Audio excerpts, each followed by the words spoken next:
Assalamualaikum warahmatullahi wabarakatuh. Grade 11, this is the first module for fourth quarter in the subject Empowerment Technologies. So finally, we have reached the final quarter for this school year and konting tumbling na lang matatapos na ang school year. But anyway, so the first module for Empowerment Technologies is all about the nature and purposes of online platform and applications. Last quarter, ang topics natin ay more on applications, like productivity tools. We learned things that we can do using Microsoft Word, also using Microsoft PowerPoint and Microsoft Excel, and even editing pictures for online designs. So anyway, for this quarter, we are going to be moving on to online platforms as well as web page design. And the very core performance task for this quarter is that you should be able to create an ICT project and publish it. Okay? So, yun ang pinaka-output ninyo, kung baga pa, para maipasa ang subject na Empowerment Technologies. Because from the word itself, no, from the subject itself, you should be able to use tools and software applications in order to help you, in order to make things easier for you. Okay, yun ang main point ng Empowerment Technologies na subject. Next, so in this module, we are going to talk about some of introduction a bit, definition of terms, and the content for this module, and then a little bit of an assessment. So your performance task for this specific module is a Venn diagram contrasting social and blogging platforms. The MLC for this module are: first, you should be able to explore the principles of interactivity and rich content in the context of Web 2.0 and the participation of the user in the online experience, and share anecdotes of how he or she has used ICT to be part of a social movement, change, or cause to illustrate aspects of digital citizenship. Because we are all digital citizens in this class anyway. So we are all digital citizens. And so, matagal na natin sinasabi na if we could use our online presence to benefit ourselves and others, then we should try to do that. And one way to do that is to advocate something, advocate maybe a topic or a movement.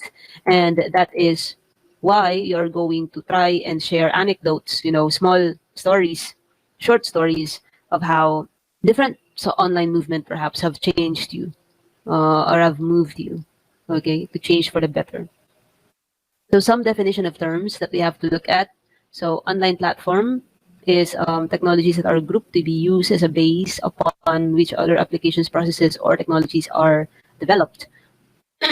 So for example, the web, the internet, yung buong structure na yan, yan ang ginagamit ngayon ng mga tao, kaya nagkaroon ng social media.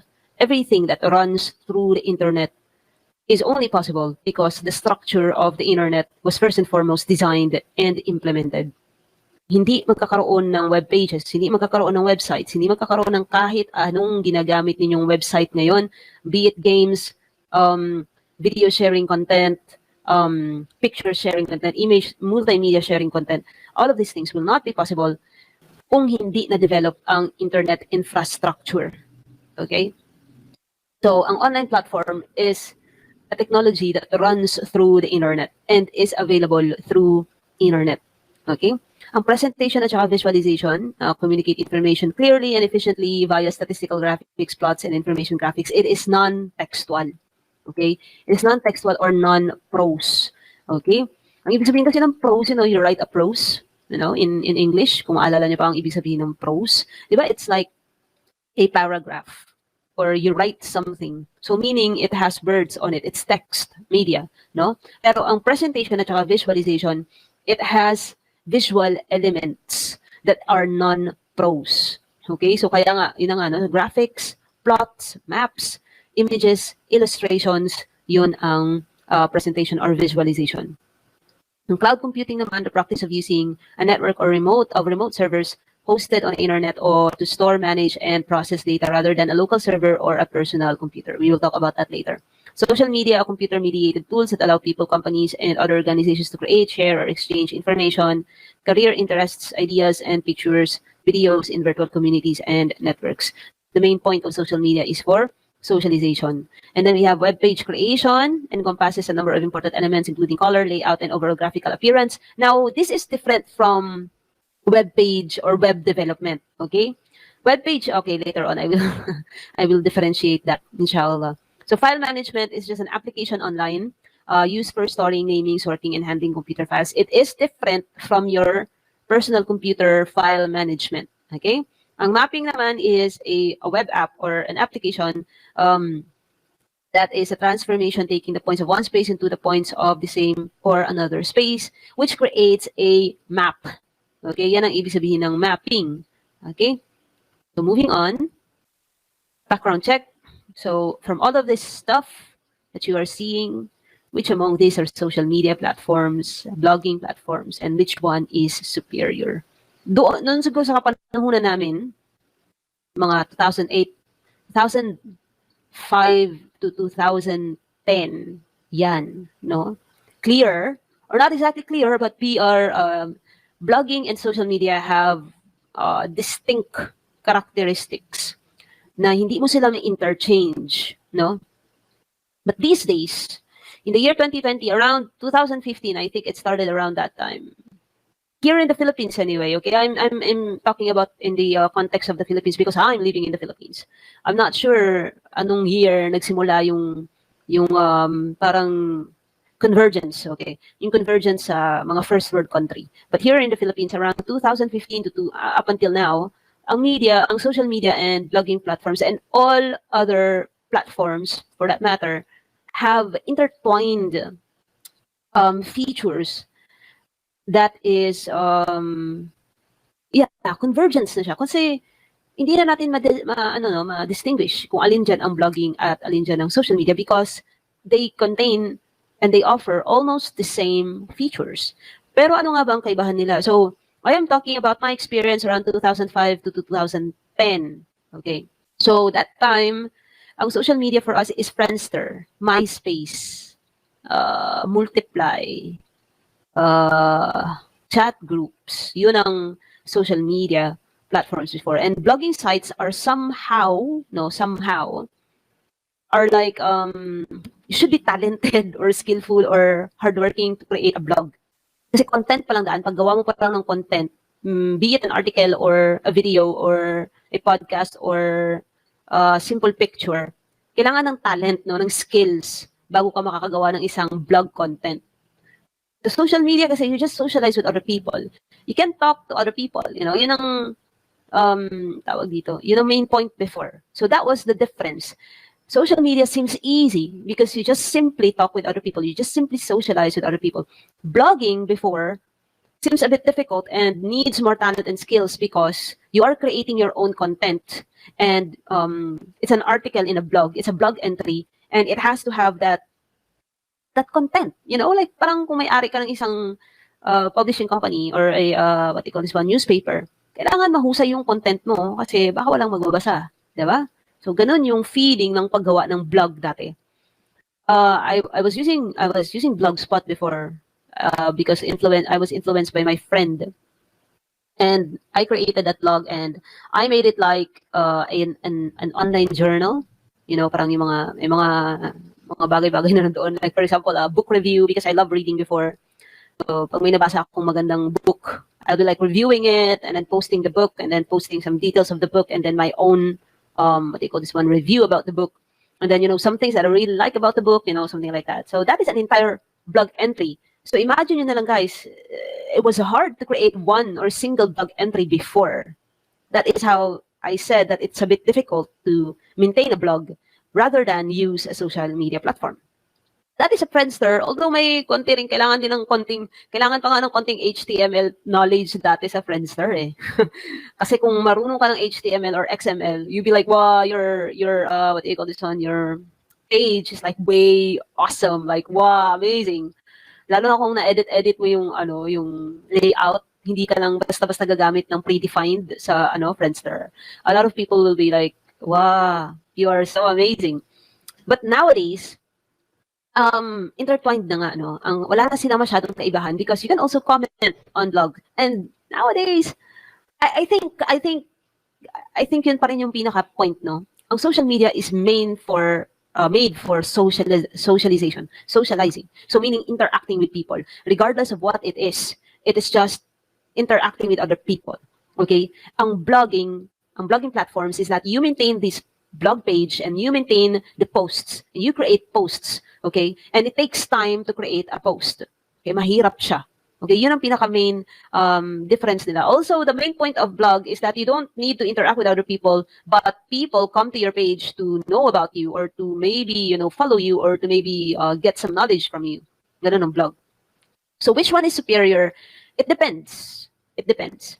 When it comes to spread and impact, okay, I think social media is more superior. But when it comes to building yourself, building skills, developing skills in different aspects, I think blogging platforms are superior. Okay, so it depends upon you. Okay, so that is just a background check. We are trying to distinguish between social media platforms and blogging platforms. So online platforms for ICT content development. So by the way, before I go ahead and discuss about the content, no, let's talk about the title itself. Let me go back to the title. Okay, there you go. Nature and purposes of online platform and applications. Now, pag sinasabi nyo kasing apps, it might be that you just think of the apps in your phone. No, it's not that. Kinailangan gumawa ng computer kasi nga World War II at saka papalipad ng oh my gosh, rocket ang NASA punta sa labas. And not just NASA, even the Russians were throwing people outside the Earth. They were trying to create space, mga research on space. Okay. So, kinailangan ng computer for better calculations because sa mga computer dati ay tao. Now, dumating ang World War II and na-break ang Enigma code, which is the encryption method of Russians. Natalo sila. And that is because of the mind of Alan Turing, and he created the design of the entire system unit of a computer. And then, so, ayun na, doon na umusbong. And then they realized that this needs to have a brain. The computer itself is not complete without commands, without a brain that processes things. And so operating systems were created. An operating system is just a very specialized type of an application software, a software. Okay? Ang application, guys, it's a specific piece of program. Okay? Na meron siyang specific tasks. It might be that a lot of things are in that program. Like, for example, operating system, ang daming sub-programs within the operating system itself. Your computer will not be able to run without the operating system. So, napaka-specialized na program, na software ng isang operating system. But the applications that you are using right now is just a software application specifically made to do a specific task. It might be a big task, it might be a small task, it depends. It might be a social media, it might be Facebook, or it might be just, a pedometer, yung magbilang ng lakad mo, ng steps mo. So, di ba, napakalayo ng tasks nila. But then, they're both the same. They're just applications. Ang ibig sabihin ng application is just a software application. And it is made by a programmer. It is developed by programmers or programmer, depende, for a very specific purpose. Okay? Now, ang ibig sabihin naman ng platform, okay, ang platform is a space or an area, okay, in the online community that you can use for different things na gusto mong gawin. Okay? But again, as Muslims, we have to have a very good intention. Ano nga ba yung gusto natin gawin? Bakit tayo gumagamit ng ganitong bagay? And it's better if you can benefit yourself and benefit others as well. Okay? So, nature and purposes of online platform and applications, we are going to talk about how it came to be and why, what's the reason why we are using these things and how we can use them for better things in the future, inshallah. So, going back, so some online platforms that we can use are presentation or visualization softwares, or what they call this one, applications on the internet. So one is Prezi, and then Zoho as well, SlideShare, and MindMister. Okay, so personally, I've only used SlideShare. Ang SlideShare ay, dyan ako nag-share ng mga PowerPoint presentation, and dyan din ako kumukuha ng mga PowerPoint presentation. Now, it is good because instead of simply, looking at your module, iba yung module ninyo sa itsura ng PowerPoint slides, right? pag tinitingnan kasi ng isang tao ang napakaraming words or text, sometimes it is nakakapagod sa utak. No? Napapagod ang mata natin, strain in the eyes, and napapagod ang utak. Alam niyo kung bakit may margin ang newspaper at saka ang mga libro? That is actually a place for your eyes to rest. Kasi nakakapagod nga magbasa ng sobrang daming words. No? So, ang presentation and visualization ng mga programs, yun ang trabaho nila. To create a different representation of these words, but still make it understandable for the audience or the readers. Kaya nga meron tayong infographics, meron tayong charts, graphs, no? So that we can visually see without reading a lot of text. And sometimes colors impact our mood. Sometimes as well, let's just be honest as well, no? Ang daming visual learners sa mundo. Although marami ko iba't ibang klase ng learners, audio learners, visual learners, audio-visual learners, kinesthetic learners, maraming visual learners. And iba talaga kung may nakikita ka, mas madali mong matandaan pag meron kang nakita or meron kang maalala or meron kang ma-recall na shape or color na something na pwede mong i-relate doon sa knowledge na yun or sa content, and you can recall that specific knowledge, no? So, that is the main point of presentation and visualization ng mga application programs. So itong Prezi, itong Zoho, itong SlideShare, itong MindLister, you can use them, but there are a whole lot more of online applications that you can use for presentation. Personally, again, no, yun na nga, na-try ko na itong SlideShare. I've seen Prezi, pero meron siyang subscription, kaya ayoko siya. Zoho, I have not tried that one. MindLister, I have not tried that one. But if it's online mind mapping, ano nga yung ginagamit ko dati? I forgot. Paggawa kasi ng mind map, guys, maganda siya gawin pag nagmi-meeting or pag mga group projects or big projects, para madaling mag-brainstorm. So, mind maps ang ginagamit. But personally, it's not in the module, but what I use is Canva. Canva.com. Obviously, kung makita niyo yung YouTube channel ko, karamihan ng ginagamit ko dyan sa PowerPoint presentation. If not all, no, is Canva. Canva.com. But the content itself akong gumagawa, ha? Yung template lang ang galing sa Canva.com. And also, a whole lot more, guys. Meron ngang, let me see, kung mag-search kasi kayo sa, presentation, or visualization pala, visualization tools. Kung mag-ano kasi kayo, magtingin kayo sa Google, ang dami nilang ibibigay sa'yo na mga tools, like Google Charts, Chartist, Fusion Charts, Infogram, Chart Blocks. Actually, ang ginagamit ko pag gumagawa ko ng mga modules, guys, Microsoft Visio. Yan ang ginagamit ko. I'm not sure kung meron kayo yun sa mga computer niyo, pero it's really good. It has basic graphics and basic illustrations, and also it has for engineering, statistics, and computer science na mga graphics. Nandun siya. So, madali na lang magawa ng mga, ng mga blueprint or mga presentation na kailangan mong gawin for those purposes. So, again, ang main point ng presentation and visualization na mga application program, it's for you to create a visual presentation of your supposed text. Okay, yung content mo na text lamang or words, pwede mo na siyang gawin or i-present in a visual manner. Okay, next, we have cloud computing. Now, ang cloud computing is,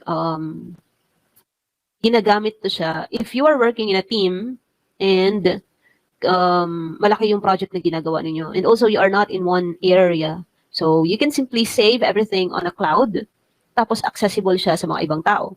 Google Drive is like the most used cloud computing app right now. Also, Dropbox. I have not tried PC Cloud, but I have heard of NordLocker. Okay, but for you guys, I am not sure if you have used this one, but Google Drive for sure nagamit niyo na. Actually, even the things in your Gmail, that is technically cloud computing because nakasave siya sa isang data server, okay, na hindi sa'yo, na hindi locally makikita, okay? Hindi siya nakasave sa local computer or sa isang local server, but rather it is on the internet. And it is only accessible if you have online connection. Yun ang ibig sabihin ng cloud computing, okay? Next, we have social media. A lot of things. Ayoko nang pag-usapan ng social media. Not exactly, but a lot of apps and things that you can do in social media. Pwedeng, like bookmarking sites, Pinterest or LinkedIn. Ang LinkedIn naman is, if I'm not mistaken, it's usually where you post yung mga credentials mo. yung mga natapos mo, mga degree mo, mga skills, so that it will be easier for people to hire you. Yan yung sa LinkedIn. But anyway, in WhatsApp, I think it's more, no? Hindi ko this one. Para lang din siyang Telegram, para lang yung Messenger. Sabi ko naman nagka-intertwine na itong mga gamit nila. Twitter, of course, ang pinaka-distinct na characteristic ng Twitter is that it's microblogging talaga. Until now, hindi ka makablog ng sobrang haba. Okay, Instagram naman is more on pictures, but then, it's like Facebook na rin. You can put captions, you can put hashtags, you can share. Instagram is just like Facebook. Anyway, so Facebook naman, I think the most distinctive feature of Facebook is that it almost has everything you need.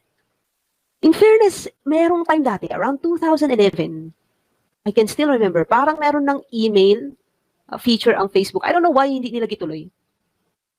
I think Mark Zuckerberg probably thought, let's leave that to the Gmail part, because Gmail and Yahoo Mail and Hotmail are so popular. So yeah, let's leave that to those companies and just focus on Messenger. See? Pero sobrang bagal ng internet namin. Well, balikan lang kita. Skype, dati guys, for video conferencing lang talaga yan siya. But now, it's almost the same as Facebook na rin. But it's, it's somewhat exclusive.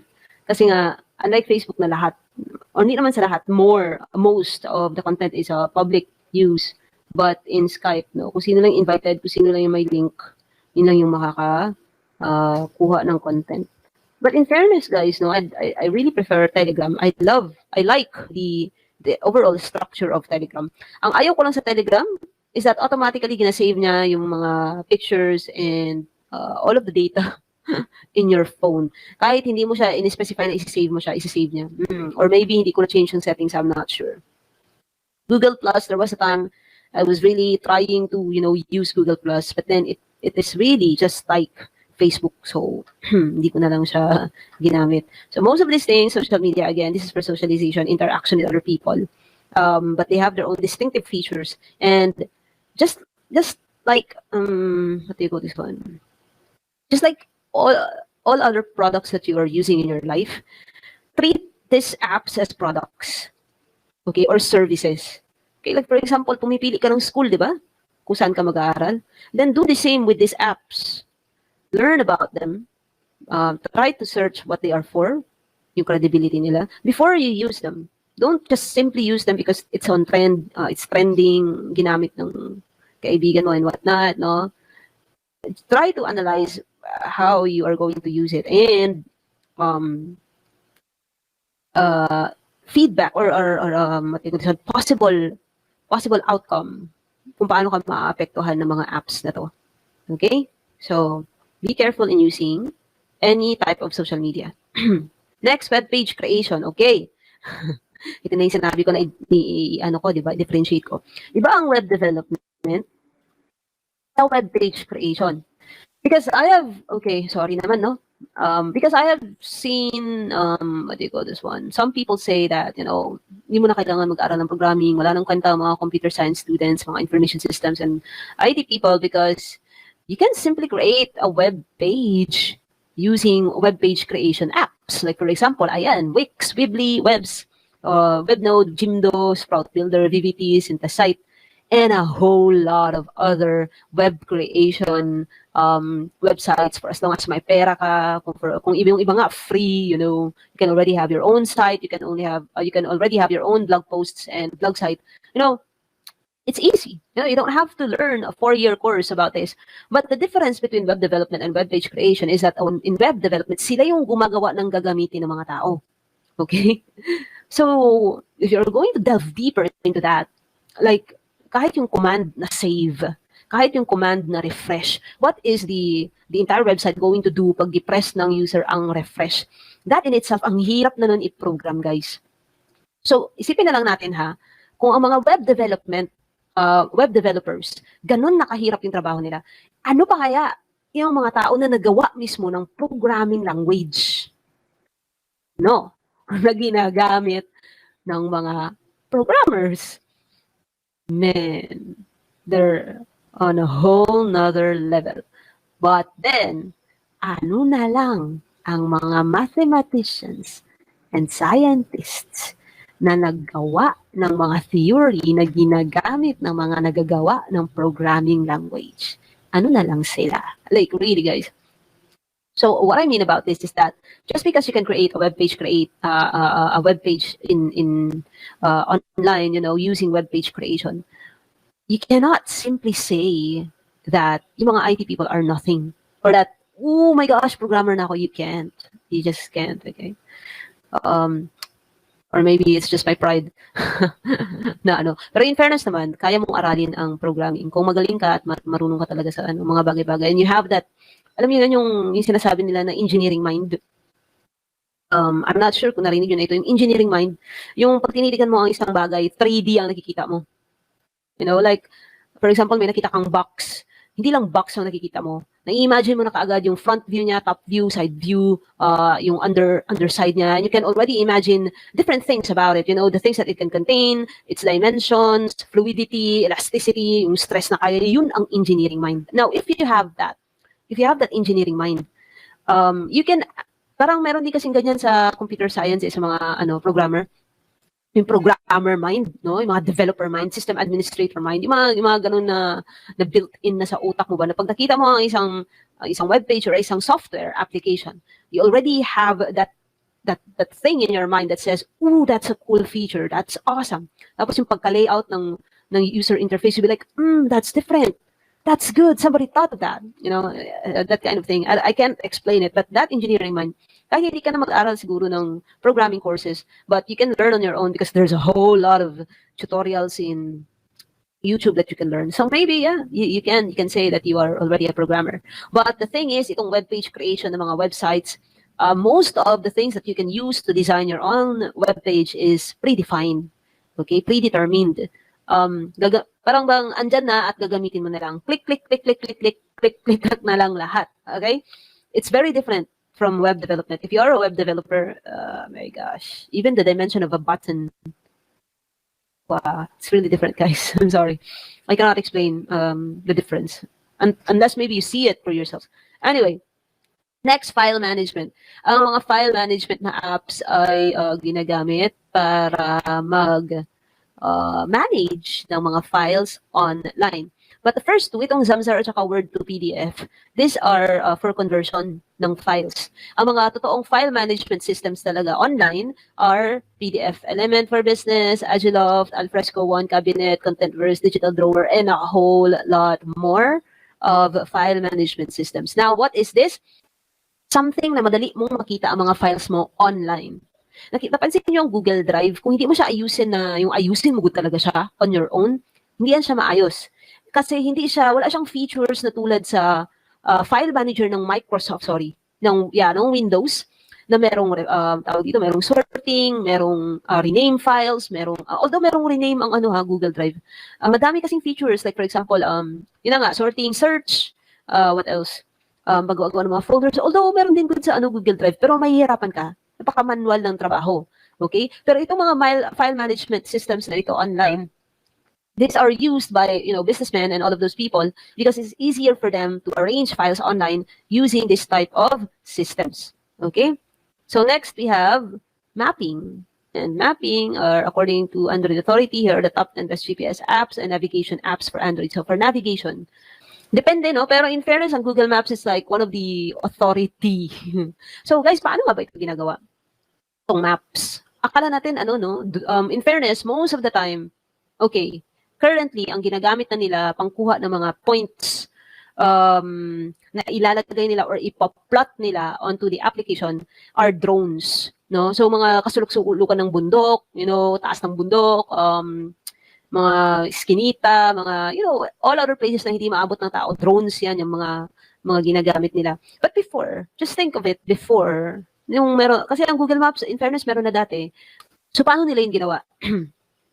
Tao mismo ang pumupunta sa mga bagay na yun, na meron silang GPS tracker, and then pinupoint nila or ginaplot nila ang bawat point ng daan, ng lugar, and then they picture and create images, and then gina-edit ng mga programmer kung paano ba yan i-plot sa ating mapping tool, and then that's it. That is the mapping or the application, yung nakikita mo sa application, yun na yung mapa na nakikita mo.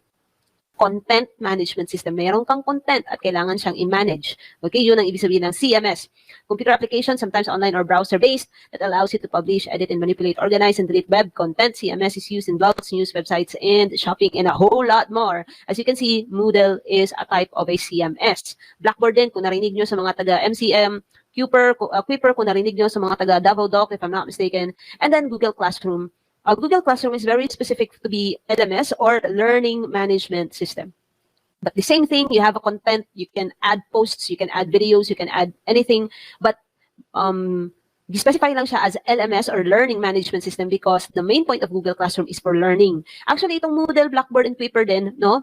For learning din siya, but Moodle can be used for other things kasi, no? Depende. So we have blogs. A blog is a discussion or informational website published on the web consisting of discrete, often informal diary style. Ayun na nga, sabi ko nga, online journal, text entries, or posts. Posts are typically displayed in reverse chronological order so that the most recent post appears first at the top of the web page. So yun ang mga ginagamit. Usually, WordPress, Wix, Joomla, Blogspot, Squarespace, and Weebly. And that is the end of the module. So thank you so much for...